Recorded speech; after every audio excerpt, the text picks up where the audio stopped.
أما بعد فأعوذ بالله من الشيطان الرجيم بسم الله الرحمن الرحيم ورفعنا لك ذكرك صدق الله العظيم إن الله وملائكته يصلون على النبي يا أيها الذين آمنوا صلوا عليه وسلموا تسليما اللهم صل على سيدنا ومولانا محمد المعدن الجود والكرم وآله وصحبه وبارك وسلم صلاة وسلاما عليك يا سيدي يا رسول الله. رب العالمین کے فضل و احسان سے کراچی کی تاریخ میں ایک نئے انداز کے ساتھ تحریک لبیک یا رسول اللہ صلی اللہ علیہ وسلم پاکستان نے جو مسلمانوں کے دلوں میں اپنی جگہ بنائی ہے وہ حضور پرنور علیہ السلام کے ختم نبوت کی حفاظت کا یہ ثمرہ ہے. اور آج دیکھتے ہی دیکھتے چاروں طرف لبیک یا رسول اللہ صلی اللہ علیہ وآلہ وسلم کی صدائیں گونج رہی ہیں. صوبہ سندھ تحریک لبیک یا رسول اللہ کا ذمہ دار ہوں اور ہمیں حیرانگی بھی ہوتی ہے اور خوشی بھی ہوتی ہے کہ جس طرف نظر ہماری جاتی ہے اندرون سندھ کے وہ علاقے جہاں پر مخصوص لوگوں کی مخصوص حکومتیں قائم اور لوگوں کے ان کی دہشت جہاں پر قائم تھی، لوگ ان کی دہشتوں سے، دنیا کی لالچوں سے، روٹی کپڑا مکان کے اس نعرے سے نکل کر انہوں نے حضور پرنور علیہ السلام کی عزت و ناموس کی خاطر تحریک لبیک یا رسول اللہ پاکستان کا ساتھ اس لیے دیا کہ انہوں نے جب دیکھا کہ قائد کی یہ شان ہو کہ جو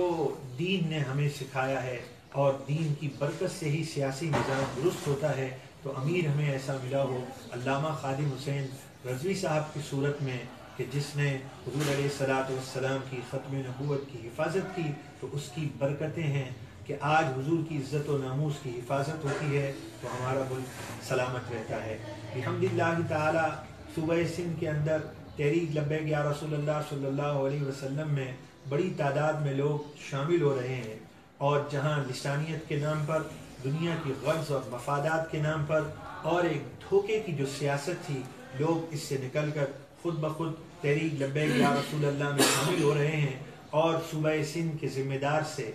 ہونے کی حیثیت سے میں بڑے رسوخ سے کہتا ہوں کہ یہ ساری برکتیں دین کی ہیں، اس لیے کہ ہمارے امیر نے ہمیں یہ بڑا پیارا نعرہ سکھایا اور اس کی برکتوں کے بارے میں انہوں نے ارشاد فرمایا کہ آیا آیا دین آیا، آیا آیا دین آیا، آیا آیا دین آیا. جب دین آ جاتا ہے تو سارے مسائل حل ہو جاتے ہیں. یہ دنیا کے مسائل تو کچھ حیثیت ہی نہیں رکھتے. تو پھر ہمارا منشور بھی امیر محترم بیان فرمائیں گے، اور بس اب ہمیں یہ دیکھنا چاہیے کہ ہم اپنی صلاحیتوں کو بروئے کار لائیں. انہیں جانا انہیں مانا، نہ رکھا غیر سے کام، للہ الحمد میں دنیا سے مسلمان گیا. امیر محترم کے ساتھ جو ہیں وہ دو صوبہ سندھ کے جو ڈویژن ہیں، ڈویژن لاڑکانہ اور سکھر، اس کے ناظم اعلیٰ خطیب اہل سنت علامہ رضوی حسین نقشبندی قادری صاحب بھی جو ہیں یہاں موجود ہیں اور وہ اپنے خیالات کا اظہار فرمائیں گے. الحمدللہ رب العالمین والصلاة والسلام علی سید الانبیاء والمرسلین. اما بعد اعوذ باللہ من الشیطان الرجیم. بسم اللہ الرحمن الرحیم. الصلاة والسلام علیک یا رسول اللہ وعلی آلک واصحابک یا حبیب اللہ. لبیک لبیک لبیک یا رسول اللہ صلی اللہ علیہ وسلم. آپ تمام صافی حضرات جس طریقے سے بخوبی جانتے ہیں کہ سندھ کے حوالے سے سیاست کس طریقے سے کی جاتی ہے. ابھی ہمارے قائد محترم حضور شیخ الحدیث علامہ خادم حسین رضوی دامت برکاتہ عالیہ سکر ایئرپورٹ پہ تشریف لے کر آئے، اور آپ نے دیکھا کارکنوں کا کس انداز میں والہانہ شاندار استقبال آپ کا فرمایا. کیوں فرمایا؟ کیونکہ انہیں مانا انہیں جانا، نہ رکھا غیر سے کام، للہ الحمد میں دنیا سے مسلمان گیا. جب تک بندہ اپنی ذات کا نعرہ لگاتا ہے لوگ اس سے دور ہو جاتے ہیں، لیکن جب نعرہ حضور نبی کریم علیہ السلام کی ذات پاک کا لگتا ہے، اللہ رب العزت حضور نبی کریم علیہ السلام کی صدقے میں طفیل میں اللہ رب العزت مخلوق کے دلوں میں اس شخصیت کی محبت کو ڈال دیتا ہے. میرے قائد محترم حضور شیخ الحدیث علامہ خادم حسین رضوی دامت برکاتہ عالیہ سے ہمارا کوئی زبانی رشتہ نہیں، کوئی سن کا رشتہ نہیں. ہمارا استاد محترم سے ایک ہی رشتہ ہے، حضور نبی کریم علیہ السلام کی محبت کا رشتہ ہے. کہ استاد محترم اردو شیخ الحدیث علامہ خادم حسین ندوی صاحب نے پورے پاکستان میں صرف ایک ہی نعرے کی آواز لگائی ہے کہ انہیں مانا انہیں جانا نہ رکھا غیر سے کام، للہ الحمد میں دنیا سے مسلمان گیا۔ میں سندھ کے حوالے سے اپنے امیر محترم حضرت قبلہ علامہ مولانا مفتی غلام غوث بغدادی دامت برکاتہ عالیہ کی طرف سے اور اس سکر ڈویژن کے حوالے سے اپنے قائد محترم اردو شیخ الحدیث علامہ خادم حسین ندوی دامت برکاتہ عالیہ کا انتہائی مشکور ہوں کہ آپ نے وقت دیا، اور آج انشاءاللہ عز و جل خیرپور میرس کے اندر عظیم الشان 11ویں شریف کا جلسہ ہے، جس میں لاکھوں عاشقان مصطفیٰ صلی اللہ تعالی وسلم میرے قائد محترم اردو شیخ الحدیث علامہ خادم حسین ندوی دامت برکاتہ عالیہ کے دیدار کے مشتاق ہیں۔ آپ تمام حضرات کا انتہائی مشکور ہوں کہ آپ لوگوں نے بھی وقت دیا۔ اللہ رب العزت ہم تمام احباب کو حضور نبی کریم علیہ السلام کی محبت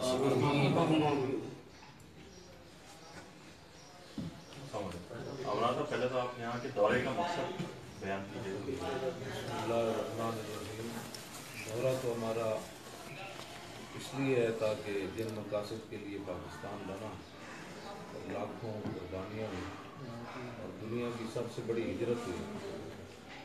اور دنیا کے اندر سب سے بڑا منقولہ اور غیر منقولہ جائیدادیں جو ہیں ان کا نقصان ہوا، تو جوان بچیاں 70,000 کو سب نے لکھا ہے، ان کو سے اٹھا کر لے گئے، ویسے ذبح ہوئی ہیں جن میں دریاؤں کنویں میں چھلانگیں لگائیں، وہ ان کی تعداد آج تک کسی نے نہیں ہوا تھا۔ تو وہ ایک ہی تھا کہ پاکستان کا مطلب کیا، لا الہ الا اللہ رسول اللہ۔ تو 70 سالوں کے اندر اس قوم کے رہنما جو ہے اپنی قوم کی منزل سے بھی گوا بیٹھے، اور یہ باس مباحثہ ہونا شروع ہو گیا کہ پاکستان تو جاتے جاتے ایسے خواب آیا تھا، تو روٹی نہیں ملی تھی قائد اعظم کو رات کو، تو صبح نے کہا پاکستان بنانا چاہیے۔ اقبال کو ہوتا نہیں پینے کہ رات کو ملا تو کہا صبح پاکستان، ایسے تو نہیں نہ بنا تھا۔ اچھا اللہ صاحب یہ بتائیے گا کہ ضمنی انتخابات میں آپ ہر جگہ اپنے امیدوار کھڑے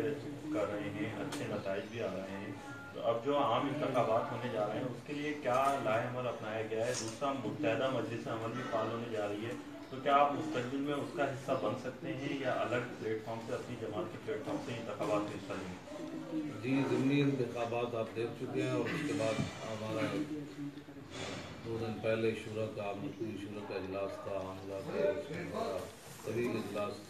جو ہے وہ جاری رہا، اس میں بڑے اہم فیصلے کیے گئے 2018 کے معاملات میں۔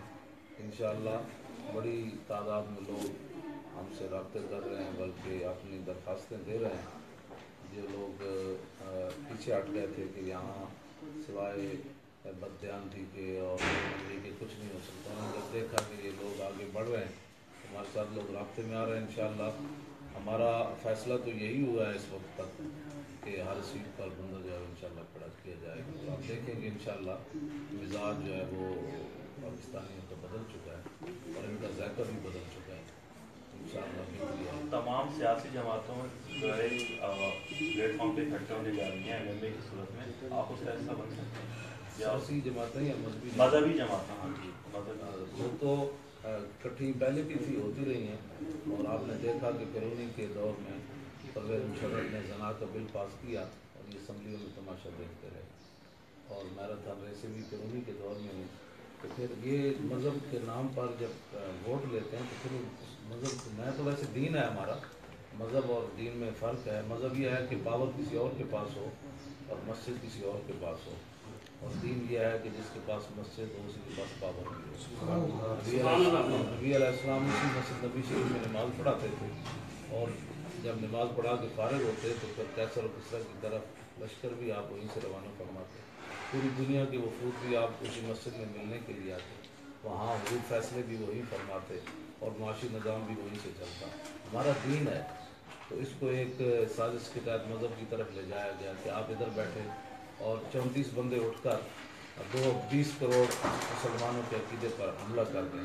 پاور ان کے پاس تھی تو 20 کروڑ لوگ منہ دیکھتے رہ گئے کہ بھئی یہ ختم نبوت پر حملہ نہیں کر سکتا، تو ہمارا دین ہے۔